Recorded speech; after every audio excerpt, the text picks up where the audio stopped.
Welcome to the Rock Interview Series with host Thomas S. Orwatt Jr.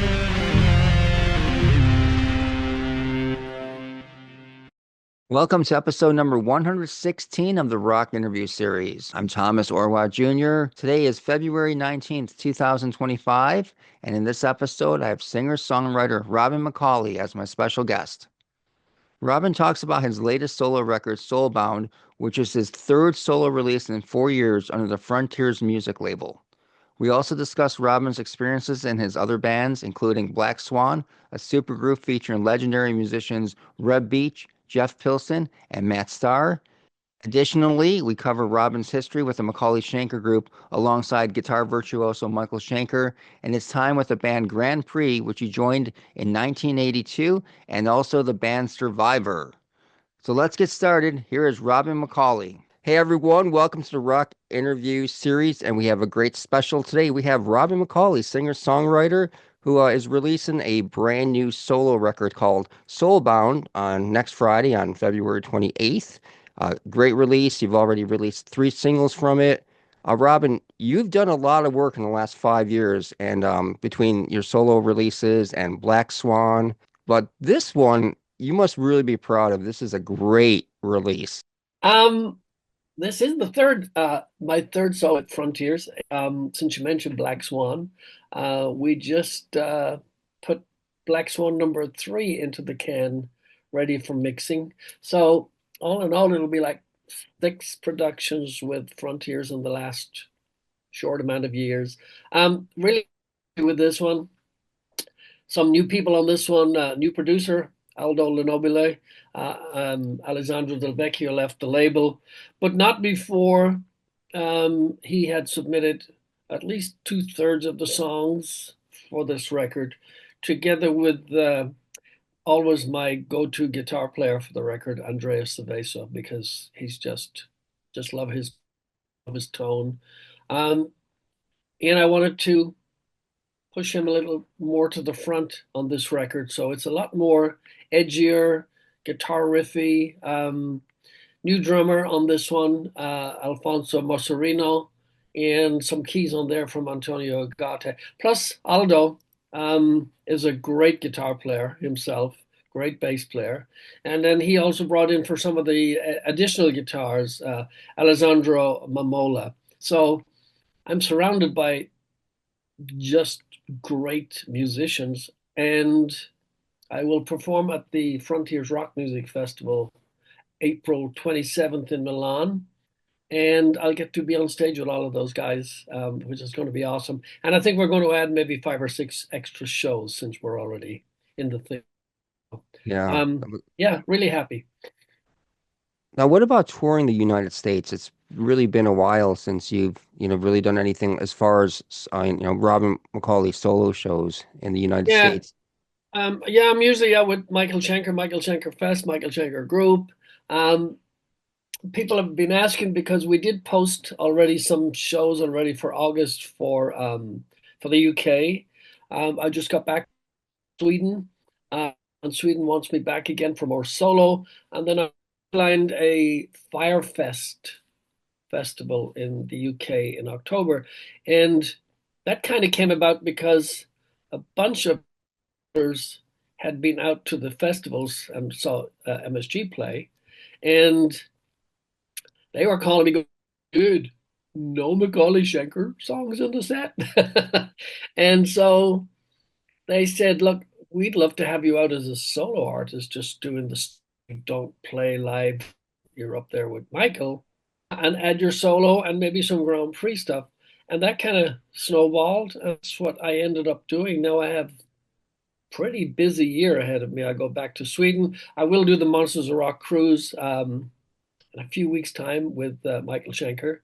Um, and then I have the Frontiers Festival. I have uh, August back into Germany, into Spain. So it's going to be busy. A lot of the McAuley Schenker songs that we don't normally do, and I have 3 solo records now that I can pluck from. Yeah, you've been extremely busy the last 6 years now. Is there any talk about a new Michael Schenker record at any time? Is that in the works There also? is a new Michael. Yeah, there is a new Mike. Well, he'll be currently pretty busy this year. He's taking former lead singer from Skid Row, Eric Gronwall, out with him to do the UFO his 50 years tribute to UFO. There is a new Michael Schenker record, and I have a couple of tracks on there. Eric will on there, and I think Michael Boss is on there. Not sure what the drop date of that is. He's probably hanging on to it. There's been about a Michael Schenker US tour. I don't know if he will. He'll most likely do the UFO stuff first to really promote that till he can't anymore, and then get back into the Michael Schenker Group uh, performances. So I'm not Mhm. sure about all of that, but it will happen. Um, there's just a lot going on, and there's not enough days in the year, basically. Yeah, Yeah, it's do you feel at crazy. this point in your career you're the busiest that you've ever been? I'm certainly busier, that's for sure. Honest to God, I didn't expect this, Thomas. Then that's the God's honest truth. I've always been involved with the recording. I just never thought I'd be going out, being offered like solo venues. I mean, they're not big places. There's like small intimate club tours, five, six, maybe 1,000, maybe 1,200 people, which is awesome, awesome. Because if you're in a room that has 1,200 people in it and it's full, that's a lot of people when you're in the midst of it, and it's a great, great atmosphere. Um, and I'm really looking forward to it. It's been a blast. Never thought I'd be doing it, but what did they say? It ain't over till I say so, or something like that. And I feel Right. good. My voice is in great, great. It's in great shape, and I make sure I take good care of it. And I think it's important at my stage going out and not just hacking it, but like really doing well. Yeah, And I'm very particular. I'm very you, particular about that. you definitely do deliver live, and unfortunately a lot of singers your age aren't able to do that. So you're Yeah, lucky. and I find that sad, and I think it's also a little. What do I say? I don't think it's fair to fans, to be honest. I think that's my honest to God feeling. If I go out to see somebody, I want to know why I'm there, and I want to leave going, that was awesome. And I want to Right. go, oh man, really?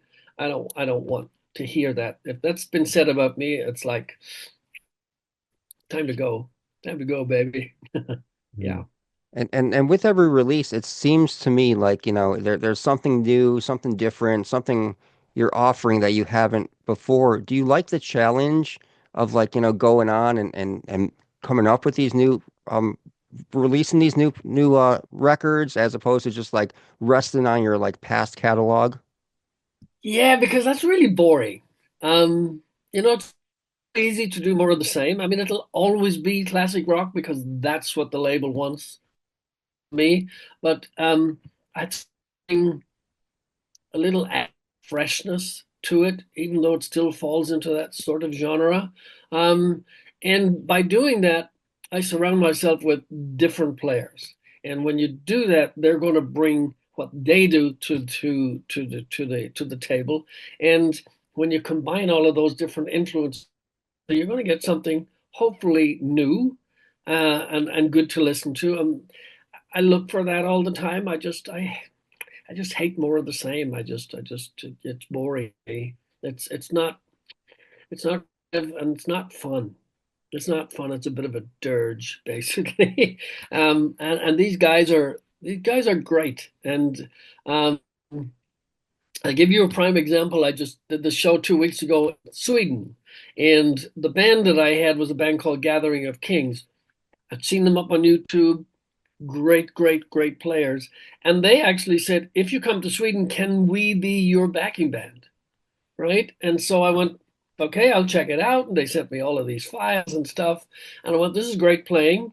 I wonder how we're going to blend together doing this stuff. And then they started flooding me with, oh my God, we've been listening to these McAuley Schenker tracks since forever. And these guys are only young guys, sort of early 30s guys, right? So go figure that.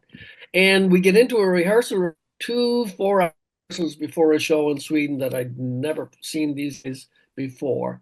And I am not exaggerating, Thomas. It was like a brand new record. They went in and they took all of these 30 years ago, gave it a new sense of energy. And I just started laughing. I went, this is like crazy. We should be doing this. And here were these young guys just going, dude, this is great. I mean, they're Swedish, so they didn't say dude.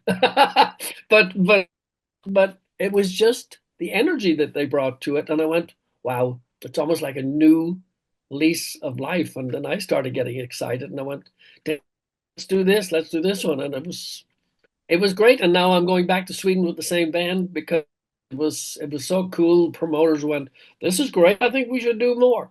And Yeah. you never know. You Yeah, that just sounds never, awesome. you know.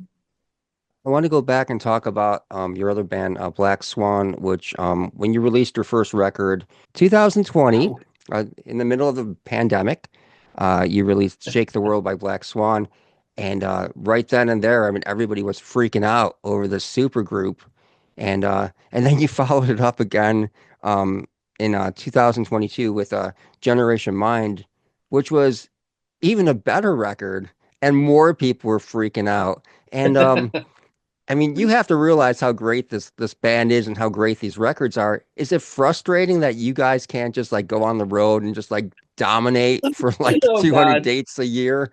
I mean, it If really if is a great band. I had a if I had a penny for every time that one's been asked. And Yeah, just put number three in the can. right. Number three just went into the can ready for mix. And we are super excited about it. I just got the roughs in yesterday and I'm going, this is pretty cool. And not to digress, when that first came together, Jeff Pilson, whom I've known for such a long time. Jeff comes on the phone and he goes, hey, so I know the label's been asking you to do a solo record and it doesn't look like you're interested in doing a solo record. And now they're going, hey, Jeff, can you do a super group? And I'm laughing and I said, come on, Pilson. How long have I known you? Super group? Really? And he goes, yeah, I'm not too down for that either. And he says, so we'll just call it and that'll keep them happy. But he goes, I've already tagged Reb because Reb was on Tooth and Nail with Dokken. And he goes, you're my first choice for singer because it's about time you came out and did something like this. And unfortunately, I won't be playing bass. I'll be producing. And I went, well, that is unfortunate because if you're not playing bass, I won't be singing. I won't be singing on it. And Reb and I both got together. We go, yeah, dude, let's just like back him up against the wall and into doing this. And so Jeff said, I'll be involved with the writing and the overseeing of the thing. And I went, yeah, but that's kind of lame, you know. How can we also not playing bass, right? And great producer, great engineer, great songwriter, great bass player. So you do it. So we started knocking out and recording the early songs in Shake the World. I think Shake the World was the very first. No, actually, it was uh, oh God, it escapes me right now. But we came in and suddenly Jeff goes, I might be able to do this because there were different bass players that just were available and then were not available. And then we got it in and we just started the moment and we realized that it was good. The songwriting was good. We were very excited about it. We were kind of laughing our way through it, thinking, well, this is cool. We really didn't know what was going to happen, you know? And now we're up on number three. And Reb was making comments the other day, and he goes, and there's always the question, he goes, shit, is this better than Generation Mind? Better than Shake the World? Did we do it? Is it okay? Is it like I kind of like it? Do you like it? So we don't take it for granted because we really dig in on the tunes and I find it nerve-wracking because they throw it at me and go, okay, write something. I'm back with what I think is the melody and I think is the lyric and the storyline, and there's a couple of tweaks, and before you know it, here we are, all songs in the can, and it's I I think anybody who likes Black Swan will love this. And yes, it is hugely frustrating to think that we can't walk up on stage together. In fact, there's April 27th, I will perform at the Frontiers Rock Festival in Milan. It starts on the 25th, 26th, 27th. And who opens the 25th? Winger. So, Reb building. And I think on the Saturday, I think Matt will be in the building with somebody else. And so Matt is going, he goes, are you telling me there's like 2/3 of Black Swan at this damn festival and we're not going to do something? Now I literally have fans going, I just saw that there's 3 of Black Swan members all at this festival weekend. Please tell me there's going to be a surprise appearance. I'm going, I haven't been told. I have not been told, but it wouldn't surprise me. Oh, Jeff won't be there, to my knowledge, but never say never. So I don't know. Will they go, come on, guys, you can do this? But we're also, it's important to know that because we have other stuff going on, it's really important that if you're going to present it, it needs to be rehearsed. It needs to be good. It needs to be great.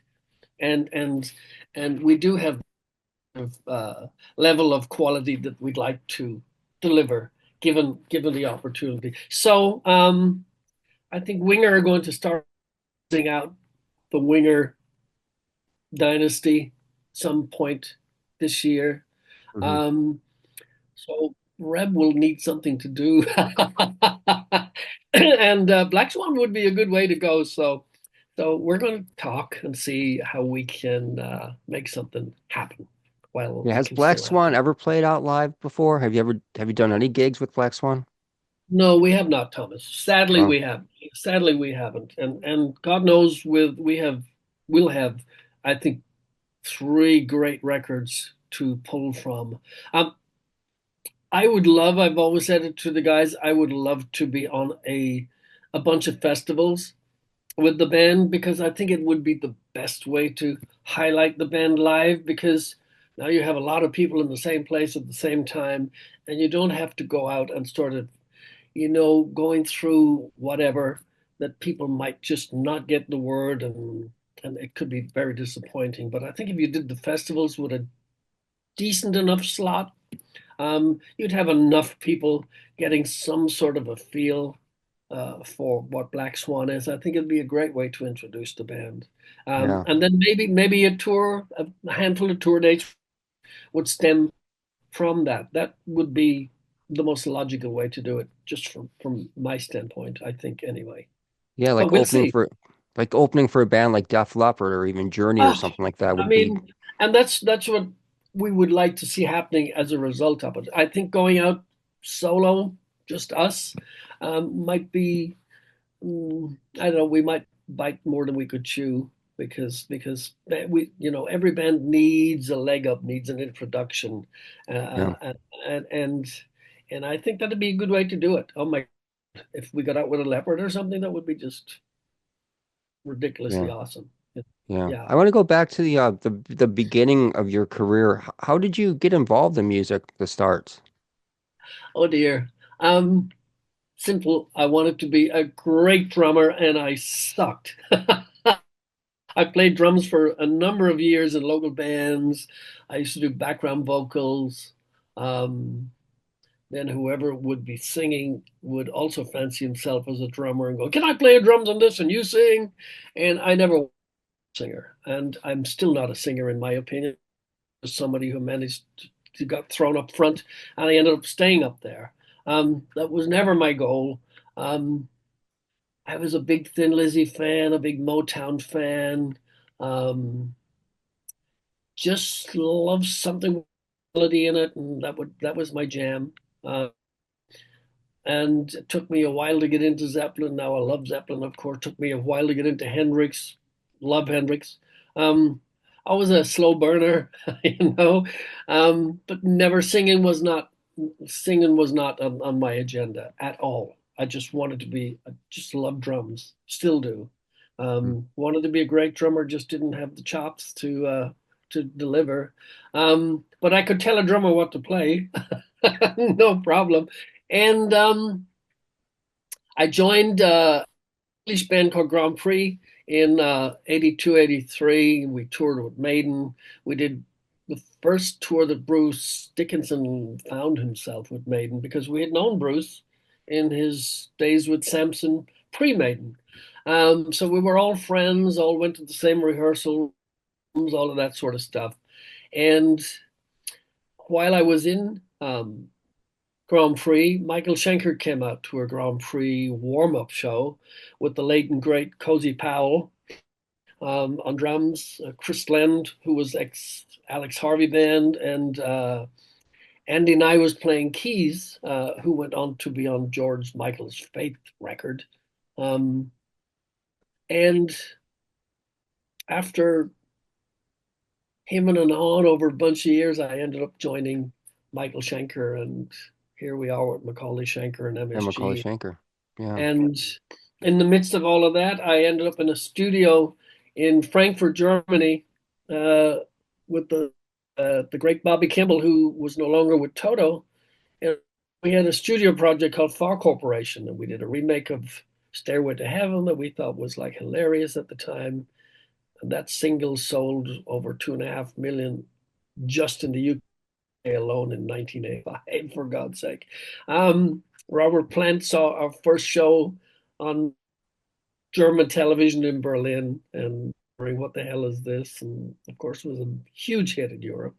And suddenly, Thomas, I'm a singer, which was pretty hilarious in itself. I mean, you should have heard my family's comments. You know, it's like, wait, what? You're a singer? No, you're not. So, yeah, fortunate. I've been extremely blessed with the kind of people that I've actually been surrounded by some of the greatest guitar players in rock and roll and some of the greatest drummers. And I'm going, huh? I'm a nobody. And so I don't take any of it for granted. People go, dude, your voice is great. And I'm going, yeah, I wish I was a singer, you know?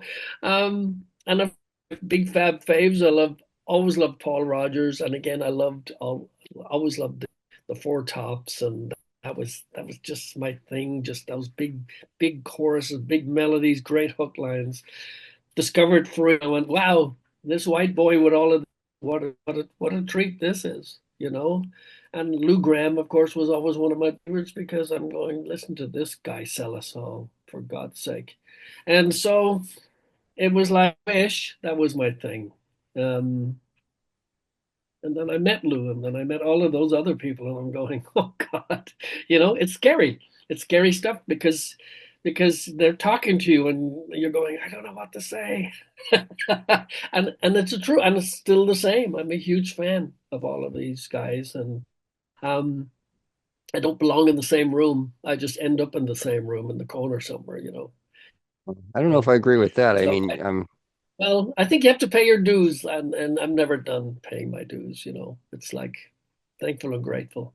yeah. When you joined McAuley Schenker, it was Michael Schenker at MSG prior to that, and kind of struggled commercially, and then he decided to like form a partnership with you. What was it like working with him at first? And were you surprised that he offered that partnership opportunity, or was that something that you kind of like suggested?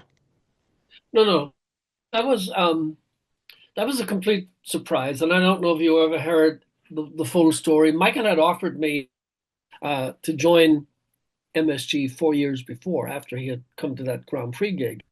Um, Grand Prix was scheduled with full tour dates to go out on the Standing Hampton tour with Sammy Hagar as the opening act, which we did. And when Michael saw us, we were leaving the next morning, and I said, I can't come to the rehearsal room because I'm leaving for tour. And I got some really, really bad press in the local like Kerrang magazine and all that in the UK. Like, who the hell does this Irish upstart think he is, refusing to go to the rehearsal room with Michael Schenker? And Michael was a stablemate on a label with Chrysalis Records, so they were on Chrysalis, we were on Chrysalis, and when Far Corporation released Stairway to Heaven 4 years later, Rudolph Schenker heard it on radio. Escape it. It was on. I mean, it was on. It was on the top 10 playlist for months and months and months and months and months. It's all you damn well heard because it was a Zeppelin song, a new version. It did amazingly well. And so Rudolph said, "Hey, Michael, you need to track this guy down." Michael goes, "Ah, I tracked him down 4 years ago, and he wasn't interested, and he's probably still not interested." And long story ends, the last of 17 singers auditioned for Michael. And Rudolph, the management company, who were also Aerosmith's management company, Scorpions, Klaus Meine, they all listened to all of the tapes collectively and they went, "This is the guy." And the label that we didn't have at the time, the whole idea was Michael needs to break it in the States on daytime radio. And so McAuley got enlisted. Michael calls me and he said, "Everybody thinks that you should be the new guy and should be the new guy. I really would love to have a partner, 50-50." And he says, "I know you've always told me you love the MSG logo, Michael Schenker Group." And he says, "Well, Phil Mogg's name had an M, Michael Schenker has an M, and McAuley has an M. And now you don't have to change the logo. You can keep your logo, but I want it to be McAuley Schenker Group." And I went, "Whoa, that's a mouthful right there." And he goes, "Yeah, yeah, yeah, but I need a partner and so and so." And I said, "I think this could be really complicated. I don't need the name. I love the logo. Keep the logo. It's a Schenker Group. Everybody knows who it is. No works, don't fix it." He insisted and he goes, "No, you take the gig. I really want this name change and form a partnership and go forward." It was very complicated. Wasn't my idea, wasn't asking for it. And then we wrote the songs and we got a we got a stab at US daytime radio.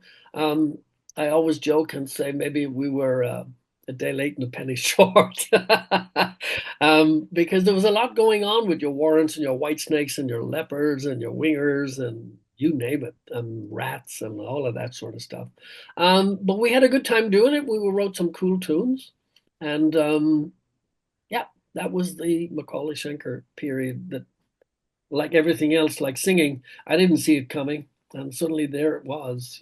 So thankful and grateful and Yeah. still doing it. Yeah.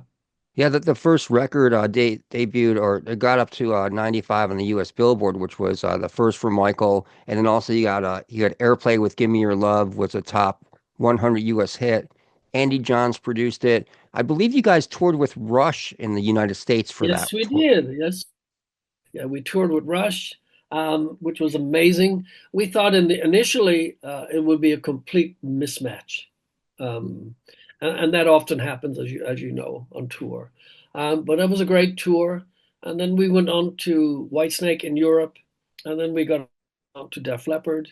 Um, and it was great. We didn't do enough in that period. I think we didn't. We only released 3 records, and Right. you were asking what was Mike. Like Michael wasn't the easiest. He was in a, let's just call it, a dark place at times. Um, I went into MSG knowing that, but you always hope it gets better.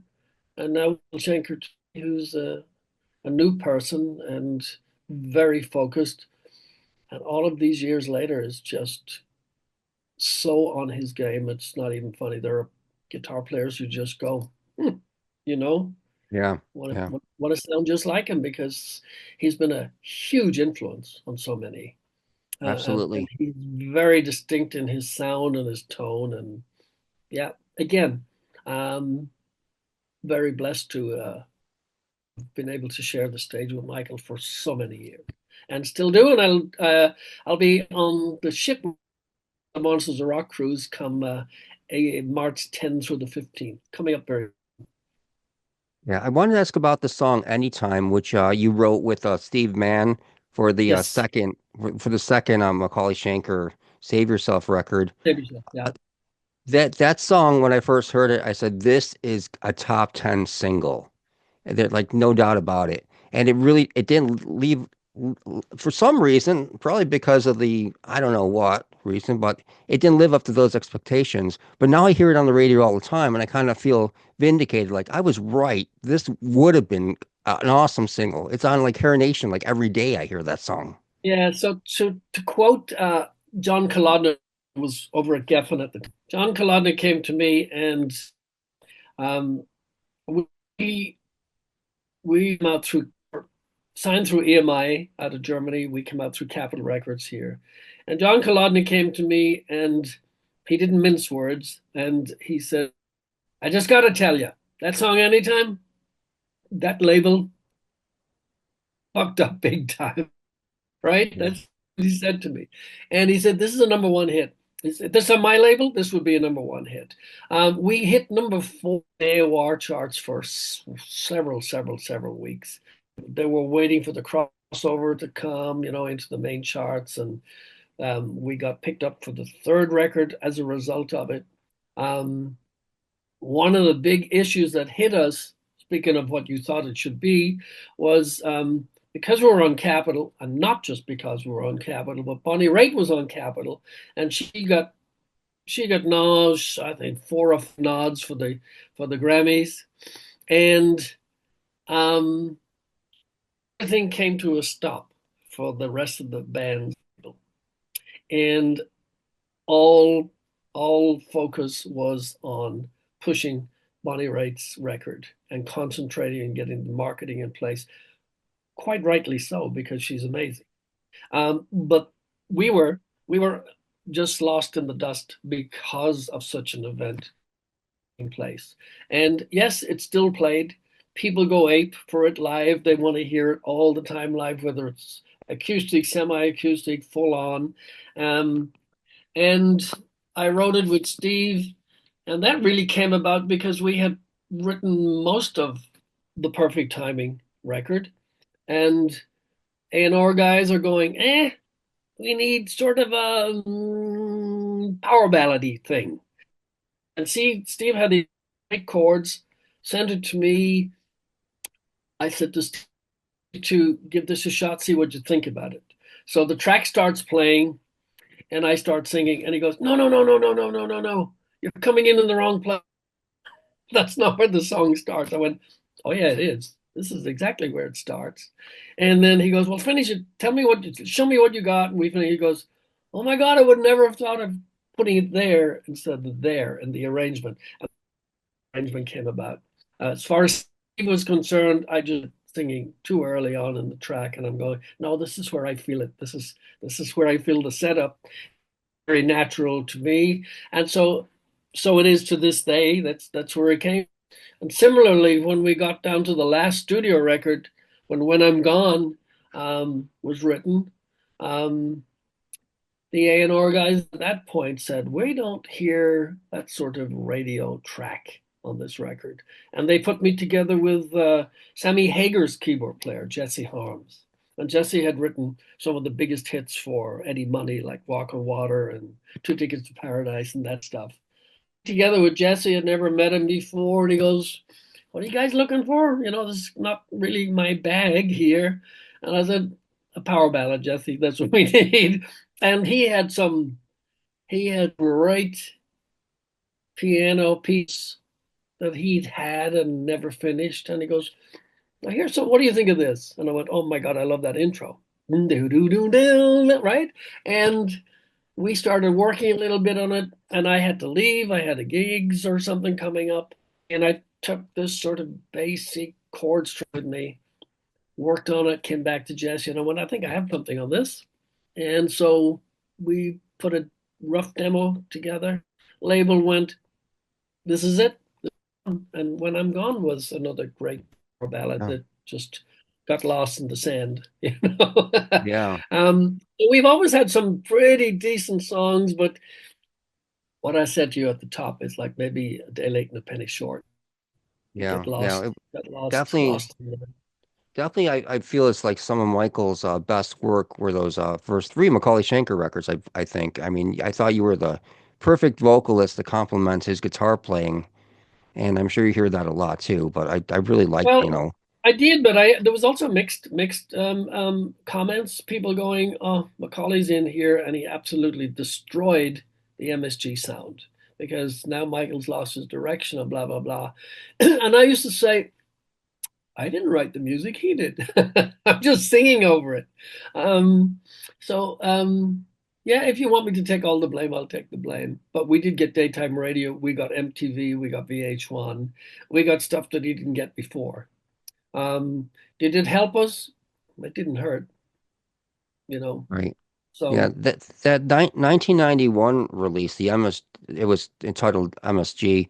yeah, Michael seemed like he was in a better state of mind in 91 from what I remember. Is that true?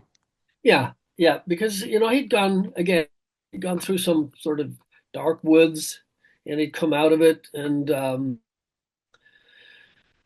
it wasn't easy to progress to get things done. It just wasn't easy, and it would start off great, and then it start dragging, and then you wouldn't hear from him, and um, then the last record, which would be the last studio record, which had late and great James Kotak on Yeah. drums, and of course my good Jeff buddy Pilson. Jeff Pilson, Yeah. and then Jeff became best man at our wedding. So that's how Wow. long I'm married 31 years October with the same woman, and Congratulations. thank you. And Jeff's been just like, I mean, he just lives there, so we always see each other and we always had that relationship. And I knew Jeff and I knew James, and we'd hang at a couple of places in Hollywood and there'd be jam sessions.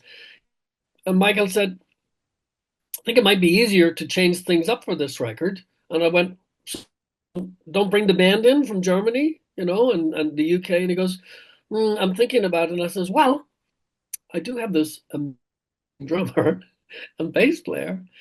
How the hell did you find these guys? I went, well, who they are, and they came in and it was just so easy with them. I mean, these guys are just like powerhouses. And James was heavy and hot off the back of Kingdom Come. And Jeff, of course, had all his Dokken experience and the stuff he did with George Lynch. In fact, I have twin boys who were 26 this recent Valentine's Day, and those kids at the age of 5 or 6 were on the front and back of the Lynch Pilson record, So it's there's been that sort of group of amazing musicians on me all of this time, and Mike was in a better place. But then, of course, by the end of that third record, we're talking 92. Now we're talking Seattle Yeah. coming into the picture, and everything else that was rock band-ish, nobody wanted to know about. It was like, Yeah. see ya, get out of here. Kind of the well-known bands went away and got their hair cut, thinking, well, we'll just blend in with the Seattle look. And I'm going, takes more than a suit to make the man. And then of course you had that followed by alternative music. So there was that huge void from 92 till what, 96, 97, Yeah. that whole period in there. And we used to laugh and go, we'll just be like those dinosaurs grazing on the outskirts, just waiting for the ball to burst. And when that whole sort of classic rock and thing started coming in, they put those huge package tours together, and it really hasn't stopped since. I believe that some of the bands that were very popular in the 80s who were playing like headlining hockey arenas are even more popular now. Like for instance, Def Leppard and Journey never used to headline football stadiums then, but now they are. Yeah, it's amazing. And they work almost every day of the year. It's just absolutely incredible where Yeah. where where it's gone to. I remember when we toured with Def Leppard, we did the Hysteria tour. And then they went on into the round. And at that time, that was just jaw dropping. It was huge. I mean, it was huge. Straight up Pyromania into Hysteria. And arenas were packing out arenas. It was great. And now you say they're in football stadiums. And I'm Yeah. going, how did that happen? And then you look at your TV, if you watch your TV, and almost the car commercials, truck commercials, is all classic rockies music. And rarely is it sort of the flavor of the week, and if it is, it's a sort of a version of it. And it's mostly that sort of classic rock music that they use. And there's a reason for that because it just has just so much more longevity and great songs, Yeah. the stuff Well, that we love to hear. yeah, one of the other things I want to ask you about, Robin, was your time that you spent in the band Survivor. What was that experience like for you? Oh my God, that was awesome. I was in Survivor probably about 6 years. I performed live with them definitely a good 5 years. Um, I had known Frankie Sullivan right at uh, the end of the McAuley Schenker period, and I mentioned John Kolodner earlier, and John Kolodner was curious of what it would be like if I was to join forces with Frankie Sullivan, guitar player, and what kind of songs we could churn out. And he was convinced that we could do something interesting, yada, yada. So Frankie called me, got together, we wrote a record that, again, we fell into that sort of grunge time period, alternative time period. Nobody wanted to hear what we did. We recorded a complete album full of material. It sat around for a number of years. And then the Japanese label picked it up. And I mentioned it to Frankie, and he goes, "Yeah, you deal with it. Put it out under your own name." And it came out as a solo record called Business as Usual. And it was only on Japanese release. And that was never intended to be a solo record. It just, Frankie goes, "Yeah, I'm done with it. Whatever. You do it." That was Um, 1999, right? yes, that's exactly right. Yeah. 1999, our twin boys were born, and I was in Japan doing some other stuff. And one of our sons took his first steps, and I came home and I was absolutely bummed, Thomas, because I'd missed it. It was Yeah. bad, my bad. And I said to my wife, I'm just going to literally pull the plug on this and I'll do something else. And she was freaking out and she goes, "But this is what you do." And so I thought, oh my God, there's really no room for rock music. I did tons of tribute records. I was always in and out of the studio having a blast, always got my hand in. But I went back to college and I studied computer graphics and I became a graphic artist for about 16 years. Myself out of the scene, and I had a regular paycheck. I had all the medical and vision and dental for my kids, and that really was my priority. Family first, still is. And um, in 2006, I think it was. Now my boys are like 5, and I'm getting all of these emails from who? Frankie Sullivan from Survivor. And my wife Gina goes, "Did you ever, you know, respond to those emails?" And I go, "No, I know what he wants. I'm not interested." Because in '94 he had asked me, and I went, Survivor's a pop band. I don't want to join a pop band. And we would laugh about it. So here comes 2006. Um, I answered the email. I went to Chicago. I went into the rehearsal room. I think we covered about 30 Survivor songs. And I think 4 days later, I get a call. "You're doing a festival with Eddie Money." And I think it was like 24, 25,000 people, clueless. I'd never heard an ending to one of the Survivor songs. And now here I am, supposedly going to manage it live on stage. And I used to give the keyboard player like a book of lyrics, and I would just flick the page when it's the next song. Once I see the opening line, I'll be good. I have no idea how it ends, but I'll catch the beginning of the song. And 5 years later, I think, I can't remember. I think it was like, I'm going to say it was like pre-Christmas or something, and then June comes around really quickly, and we got invited to be on Dancing with the Stars when that was like major, and we went on to Dancing with the Stars with 58 million viewers on the night Oh, Survivor was on it, yeah. and I was singing live, and it was nerve-wracking, absolutely nerve-wracking. And we did "I Have the Tiger," which of course, is just one of the biggest hits in the world, if you did the math. Um, so a great time, amazing catalog of songs. And I was in there, and then they brought back in Jimmy and Dave. And I've just seen Dave recently, and I'll be seeing him again very soon, Dave Bickler.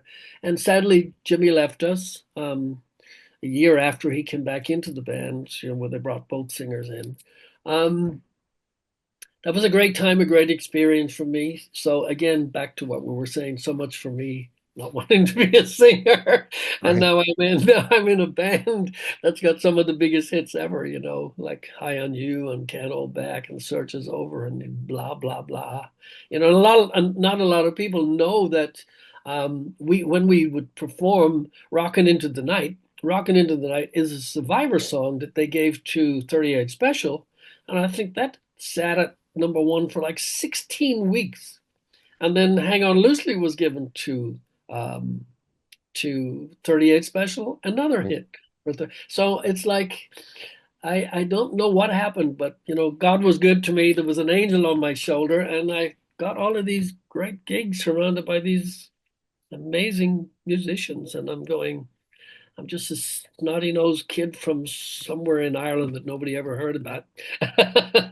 And voila, so I've been super, super blessed. So Yeah. What a great story. Well, Robin, I'm going to let you go, but I want to thank you for the interview. It was pretty informative, and I don't know when to shut up, but it's real, and there's a lot of info. I've covered a lot of ground, so. I'm thinking this whole time this guy needs to write a book because he's got some great stories. There's always, Jeff Pilson always says when I go in to record Black Swan, he goes, "What's the story for today?" I'm going, I don't know. I don't know. I read a lot, so I'm always looking for something that's, I don't know, interesting. Well, Robin, thank you. I hope that we can catch up again soon, either at a Awesome. Let's gig or. chat when we get this new Black Swan out. It'd be awesome.